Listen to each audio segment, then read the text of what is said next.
Welcome to Conversations with Dr. Harriet and our special guest, Tracy Jacim. How are you? I'm great, Harriet. How are you? I'm wonderful. Now, you are the president and the CEO of the Florida Breast Cancer Foundation. Yeah, And so, for the few people who may not know who you are, tell us a little bit about yourself. I will. But first, I have to note your beautiful pink top, Thank you. and I would also like to note my pink earrings. Okay, here I we go. So you know, I was feeling a little Irish today, but I have the pink earrings. Actually, these earrings are from Kendra Scott. We had an event Oh, over the weekend. Yeah, they partner with us. This is our second year. They're wonderful. Kendra Scott is a big proponent of ending the suffering caused by breast cancer. And right. we had a statewide event over the weekend, and I couldn't resist, which is great because not only do I get a great pair of earrings, but some of the proceeds went back to our organization, which is great. Oh, that's so Um, wonderful. Really wonderful. You'll have to come next year. Oh, absolutely. Yeah. So about myself, well, just do me a favor. So a lot of people might know this, might not, but my prior life was in television news as a news anchor and reporter, and I can talk a lot.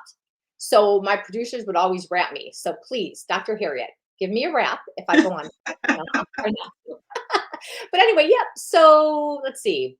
I grew up in Ohio, traveled all around the country, all different markets for television news. Met my husband at a stint in Tampa, and people say, television news, how did you end up as the president and the CEO?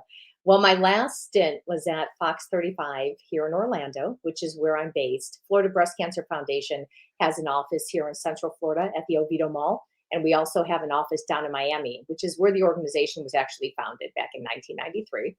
So while I was at Fox, it just so happened that I began to do all these health stories, and I began to advocate for women who were going through breast cancer, who couldn't get treatment, who need to maneuver the red tape and the bureaucracy of the insurance industry. I started doing stories for all sorts of folks, even children, pediatric cancer. There are a lot of issues with that. And at the same time, I was sitting on the board of directors for another breast cancer organization. And at the same time, breast cancer began to invade my own family. Not myself and not my mom, but pretty much every other woman in my family, even my little cousin. They're all survivors, I'm happy to say, except for one. And so all of those things happened. So sorry, I have a frog in my voice. All of those things happened, and then this opportunity came along, and it was the right season for me to combine all of that past knowledge and past experience and bring it here to this stellar organization. So here I am, and I've been now the president and the CEO for it'll be 2 years in January. And I joined Florida Breast Cancer Foundation a year before that.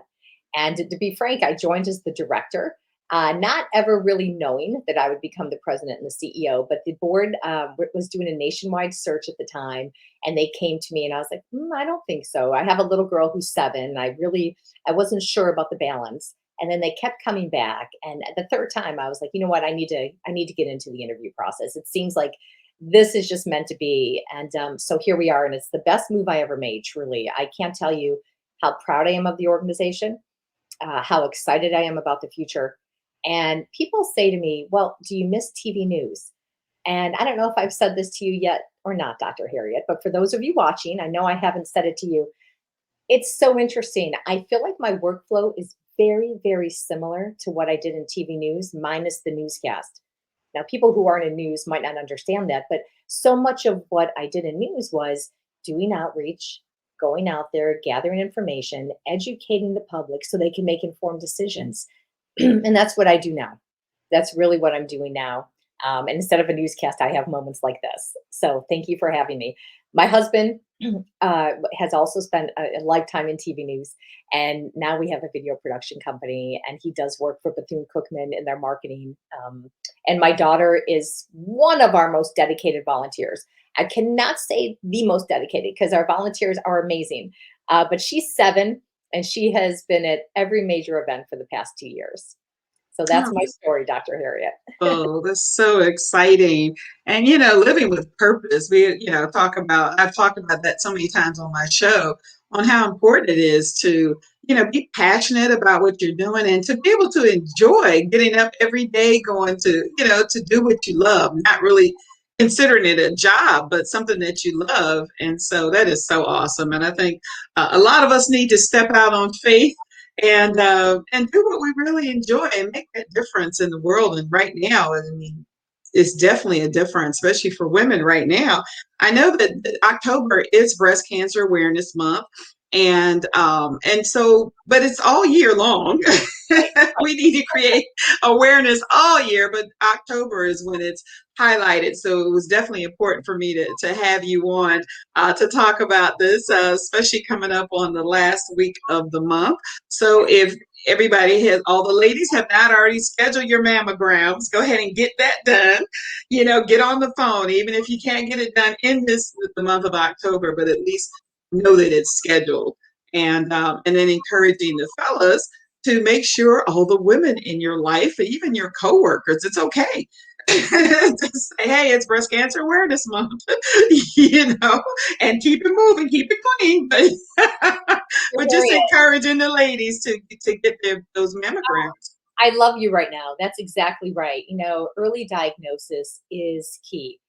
If you're diagnosed early, your prognosis is basically excellent, right? If you're diagnosed not early, that's not to say you don't have a great opportunity as well, and that there isn't hope, because there is, with modern advancements in technology and the way medicine is now, and it's constantly evolving. There's always hope, and I always really make a point of saying that whenever I'm talking about breast cancer, because if you rewind maybe 20 years ago, breast cancer just da da da da da. Now, look, nobody wants that diagnosis, that's for sure. Right. But I am here to tell you, hope is big. There are so many things and so many different treatments now, and so many medical advancements, that you don't have to be afraid. The real key is just to be proactive and to advocate for yourself, because the help is there. And that's why organizations like ours, truly, you have to know we exist. And we're not the only one. I tell my staff all the time, I have a great staff, and we're always trying to grow and do this and do that. And sometimes they'll say, "Hey, what's this organization doing?" And I say, "Hey, you know what? We don't worry about that. What we worry about is what we're doing. There's plenty of room for everybody to do their part, and there's great power in numbers." Which is why, by the way, Dr. Harriet, I loved the event that we joined you in this past weekend. Dr. Harriet was so kind to everybody. She introduced me to so many folks, Dr. Barbara Jenkins, and different nonprofits who all came together on the 23rd down in Davenport. And not all breast cancer organizations either, just from all different causes. Right. But the impact is in the numbers, right? And together we can all do our part. Anyway, you can tell I've had 2 cups of coffee. But I'm only on one for today, so I'm right behind you. Well, you know what, Tracy, give us some stats on with breast cancer. Talk to me a little bit about, for those who may not understand, how important it is just to know. A lot of us don't know the basic information. okay, I'm going to run down some of the big ones, the big numbers. So, first of all, 1 in 8, 1 in 8, 1 in 8 women will be diagnosed with breast cancer in her lifetime. That Wow. is a staggering number, because at any given point, I guess normally you're out with like 5 or 6, but often you're out to dinner with, 8 other gal pals, right? Or you're sitting in a meeting and there's 8 women in there. You just look around and oh my gosh, 1 in 8, one of us is going to get breast cancer. So that's the first thing you need to know. The second thing you need to know, I pulled up some numbers here. I wanted to make sure I gave you the exact numbers. In 2021, this past year, 280,000 new cases of invasive breast cancer, and Wow. 49,000 new cases of non-invasive. So we're looking at 330,000 new cases. And of all those cases, about 44,000 women are expected to die. Wow. Yeah, that's And is that because not of they didn't get early detection? And is that's that what most of the time it happens? it's a big piece of it, Dr. Okay. Harriet. That's why I was applauding you a few minutes ago. Truly, when you're telling people to get their mammograms, I cannot possibly stress how crucial it is to take care of yourself. It's one of the things I talk about a lot when I go out. We're talking about breast cancer, but I end up talking to especially the women about self care. And why? Because I think we just tend to, I mean, I'll be real honest. I've done it. During the pandemic, my mammogram, they canceled it. And then I rescheduled and they canceled it again. And then guess what? It took me about 2 months when the doors opened for me to reschedule. And Wow. my husband and my parents were like, "Are you serious, Tracy?" I mean, and I know, and I know, and I'm like, I'm on it, I'm on it," and I went, and I'm fine. But the point is, silly. Why did I do that? Well, I have a daughter, I have a job, yeah, but you can't help everyone. Busy lives, right? Yeah, but I'm telling you, folks, early detection is so crucial. If it's detected early, it can make all the difference. And sometimes we talk a lot to younger groups as well, because looking at breast cancer has really changed over the years as new knowledge has come out. So we were talking about that before the interview began, but I'm going to share this with all of you. Of all the breast cancer cases, I'm going to ask you a question at home. I won't be able to hear your answer, but just think about it a moment. How many cases of breast cancer do you think are hereditary? How many cases of breast cancer are hereditary? Now, Dr. Harriet, you know the answer because we talked about it. I I will do tell know you, the answer. I gave this talk just the other day, and people could chat and answer, and I got 90%, 80%, 75%, all very high numbers because we always hear about how important it is to know if you have a family history and how significant that is. And it is significant, by the way. The fact that it's in my family, I am at high risk. That's a fact. So there are things I need to do. I needed to advocate to get my mammograms early, genetic testing, because they can actually order you better in your MRI. Oh, oh Oh, yeah. wow. I'll talk about that in a minute. Yeah, yeah, yeah. Okay. So there's definite things that you need to do. But the answer to my question, familial history is key, but hereditary breast cancer only makes up 10% of all breast cancer cases. Only 10%. That means 90% of breast cancer cases are environmental. So, environmental, what does that mean? Well, researchers don't know all of what that means. If they did, then there wouldn't be cancers. We would have all those answers. There's debates about power lines, cell phones, this, that. But there are some things they do know.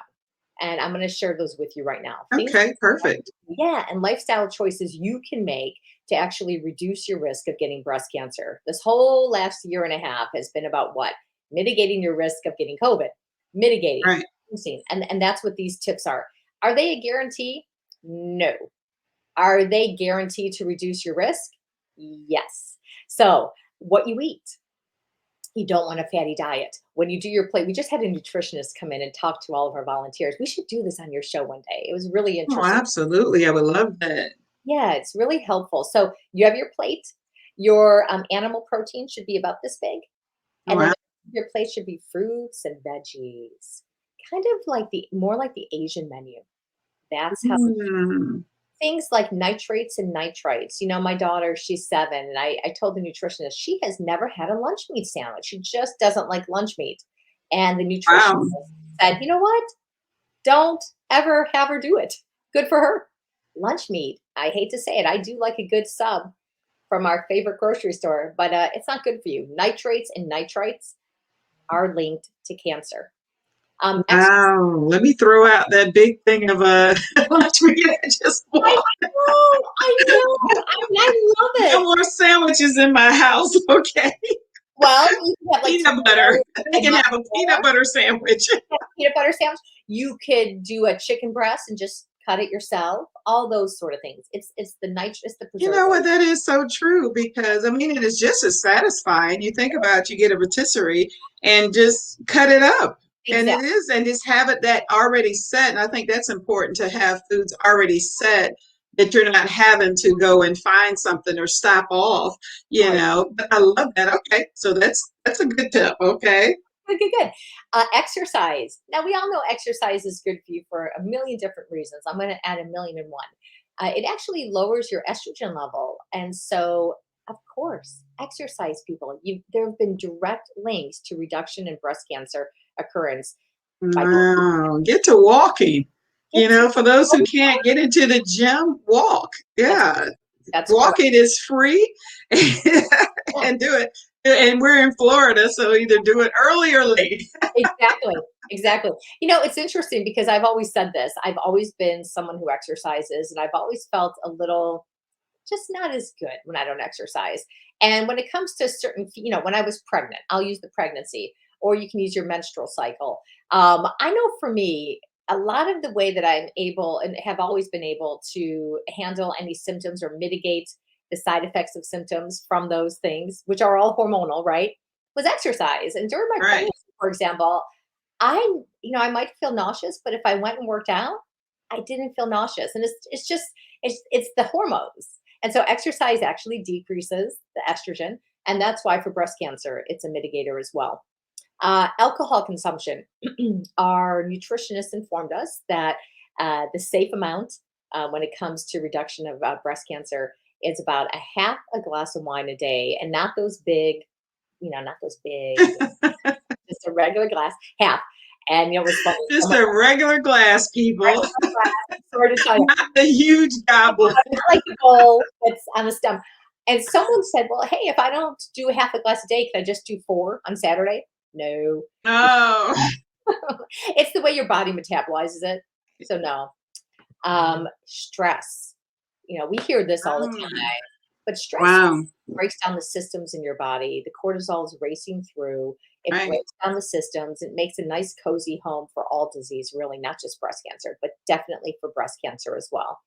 Um, of course, screenings, those are big reductions for your chance of getting breast cancer. If you have a child, if you breastfeed, believe it or not, breastfeeding reduces your chance of getting any female cancer. Um, Oh, yeah, I think those are the big ones. Sleep cycles. Again, it's kind of the thermostat to your body, so keeping that. get lost of rest. What about caffeine? I've heard people talk about that, on both sides. What about that? There is no that I'm aware of, and there's really Okay. no definitive. I don't know enough to feel comfortable to say don't do it or do it. I think we Okay. could say this though, based on the knowledge that I do have, we could probably figure out that like everything in life, probably moderation. I would say it like that only because I've read studies.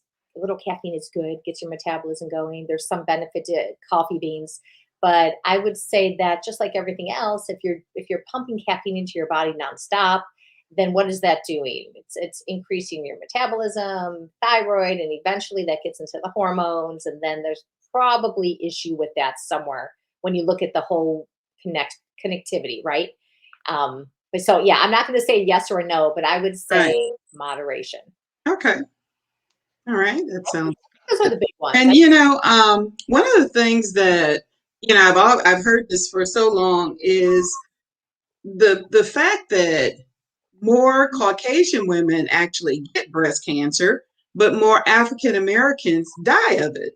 Yes, And that all becomes it's because of the early detection. it is. That That's we don't go to the doctor and we're not getting those mammograms and we're not finding out about the cancer until it's, aggressive and it's in a further stage along. And so, we really have to get on the ball. correct. That is, I'm so glad you brought that up. So before I really get into that, just real quick, I do have my little coffee mug. I just want to make it Okay. clear. This is not an advertisement for a beta, but I do want to make it clear. Decaf, folks. Okay. Okay. Yeah, so back to your point, Dr. Harry, that's a really excellent point. So it is absolutely one of the primary factors with that statistic is because women of color often do not get their mammograms on a regular, timely basis. So leading to late stage diagnosis, which leads to worse outcomes. I mean, that's just the fact of it. So much of what Florida Breast Cancer Foundation does is about educating people about that. Now, sometimes, what is the reason? Well, um, sometimes minorities live in communities where they just don't have access to the same type of care, or maybe they don't have the financial means, or they don't have access to the education. And by the way, I'm always so careful about how to say that because at the same time, look, even though statistically you're absolutely right, we go into many other underserved communities that are not women of color. I mean, the bottom line is Right. it's almost more socioeconomic. So if you don't have access to education, if you don't have access to the same healthcare, if you're living out in the country and you don't have transportation to get to your doctor, if there isn't a place nearby to get a mammogram, all of those things play into that statistic that you just shared. So Florida Breast Cancer Foundation, we do two things. We're all about, first of all, letting folks know, get your mammogram, get it early. 40 is the number where insurance begins to cover it. If you have a familial history, like I was talking about a few moments ago, you can lobby your doctor to get it earlier. I will tell you, I always share a quick story, and then I'll get right back to this. At this point in my presentations, I always share this story. When I was doing news, like I said, I was doing a lot of stories, helping people get the treatment they needed.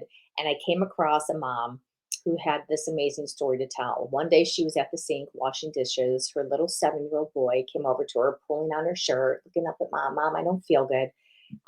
Then he vomited.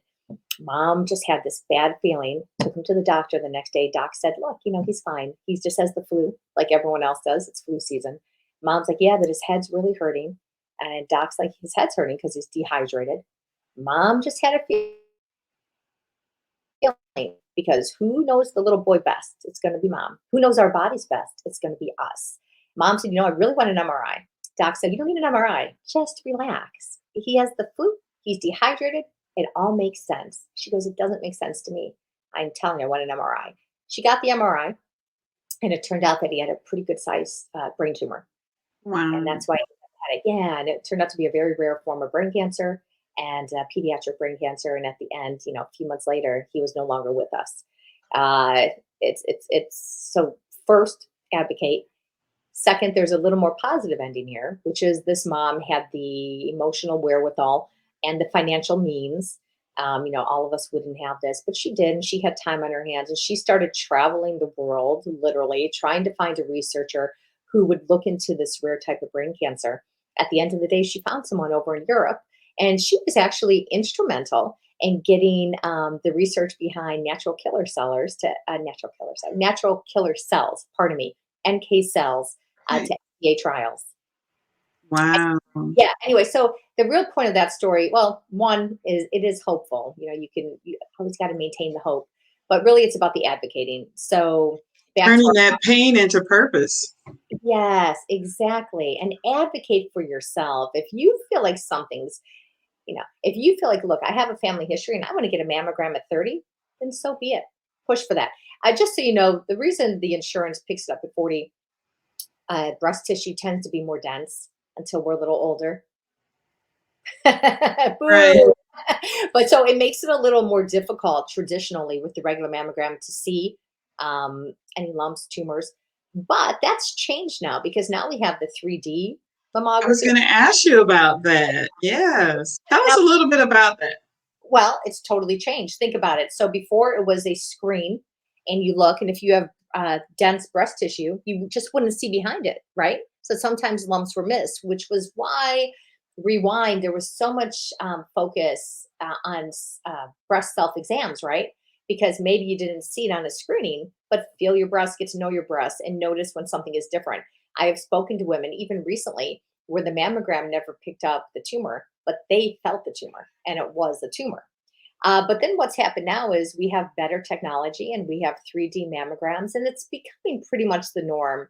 If where you go doesn't offer that as the norm, find a place that does, because it used to be a unique offering, and now it's pretty much become a standard offering.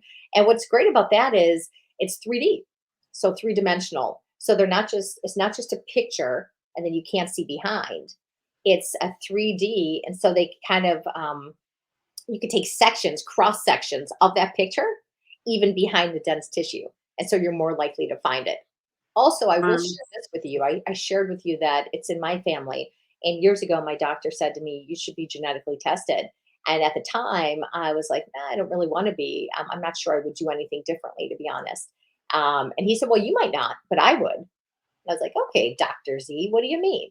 And he said, well, if you're tested and it turns out that you're positive, even if you're not positive, by going through this process, you know how it is with insurance, there's always this process. By going through this process, then I can now order you an MRI. for example, and have that covered by your insurance. So there's steps. You have to be smart enough how to maneuver the system. And by the way, we can help you with that. The other thing, going back to early diagnosis and mammograms. So we educate, but we also provide. We have a program called MASS that we sponsor. It's our signature education. Love that. It's awesome. It's MASS, capital M, capital A, capital S, capital S, mammograms after Sunday service. And this was actually founded by a breast cancer survivor herself, Miss Pamela Burnett. It's not FBCF's creation. Something that she did. She's a breast cancer survivor, and she wanted to turn her story into something purposeful, as you say, Dr. Harriet, and she did. And long before I joined the organization, she came to the organization, and the organization funded that program. We fund education grants, and this was funded. And then we began to see the success in it. And it's mammograms after Sunday service. So the idea was born to reach out to underserved communities through the churches, because the belief is, and actually it's true, that the pastors in many underserved communities are often the point of wisdom. And people have a lot of trust of their pastors, and rightfully so, right? So if you get the pastor on board with you, and if you get the pastor telling the congregation, hey, we're going to have this education because taking care of yourself is what we want you to do, then people are more apt to be open to it. And so Pam began to do this, and we support and we sponsor it now, because we recognize the success in it. And I can't tell you, I mean, dozens and dozens and dozens of women who otherwise would not have been diagnosed through this program. And I we have, love that. oh, it's Wow. amazing. It's And her amazing. number, her information is on the ticker as well. So if someone wants to reach out to her and find out more about it and how they could do it in their areas as well, then they could do that. Really quick, I know our time is ticking, but we also have the mammogram bus that we're Yeah. going to be sponsoring to help take it to the underserved communities as well. And tell us a little bit about that, and then I'm gonna let you close us out with an encouraging word. Okay, that's wonderful. So, um, the mammogram bus. So through Mass, we partner with the Department of Health, the Florida Department of Health, and they have mammogram buses. So mammograms after Sunday service was traditionally an education event, and then afterwards, women who qualified got their mammograms. It's important that we go through the Department of Health, because if you're diagnosed under that umbrella, then you are guaranteed a continuum of care, even if you don't have insurance. There's a little hiccup with it, just so you know, right now we're looking at lobbying at the legislative level to one day get this changed. If you're not diagnosed under that umbrella, then you can't get into the program. We're working on that. But you know this now. So don't worry. You can get diagnosed under the umbrella. And so if you have a community, a church where you would like Pam to come on out to educate, and if you would like that mammogram bus provided to you, we can make it happen. Right? You can reach out to me, first of all, at Florida Breast Cancer Foundation. My email is scrolling across, Tracy at floridabreastcancer.org, or you can go to our website, www.floridabreastcancer.org. All of the information is there. Or you can go directly to Miss Pamela Burnett with the beautiful gate. And it's the last email coming up, but it's the beautiful gate, csrc@gmail.com. The Awesome. beautiful gate at csrc@gmail.com. And look, there's no reason anyone watching right now, insurance, no insurance, there's no reason you can't get that early screening. That's right. Now, Tracy, we have about maybe 30 seconds. Can Okay. you encourage our listeners from not only in Central Florida, but all over the world? We have people watching all in Africa and Australia, Canada, I mean, all over the US, of course. Can you, in 30 seconds, just give an encouraging word before we go? I can. I would say never give up hope. The impact you can make by simply believing is huge, and you never have to go it alone. Florida Breast Cancer Foundation, sincerely, not only do we fund, we are here to help you emotionally and physically. We have support groups. You don't have to go it alone. Please do not. There's such power in numbers. And the future is bright, by the way. One day, we really are going to end the suffering caused by breast cancer. That is so awesome. Well, thank you, Tracy. Just that Jacim. We Thank you. appreciate you taking time out of your busy schedule to hang out with us right here on Conversations with Dr. Harriet and right here on the Power Network. And so just wanted to remind everybody today only happens once, so make it amazing. Thank you again, Tracy. I appreciate you, and we'll see everyone next time. And please come back again, Tracy. Have me anytime, and just thank you, Dr. Harriet. Everyone knows this, all your viewers know it, but truly, you're a powerhouse and amazing. I appreciate the time. Thank you. Oh, thank you so much. Have a wonderful day, everyone.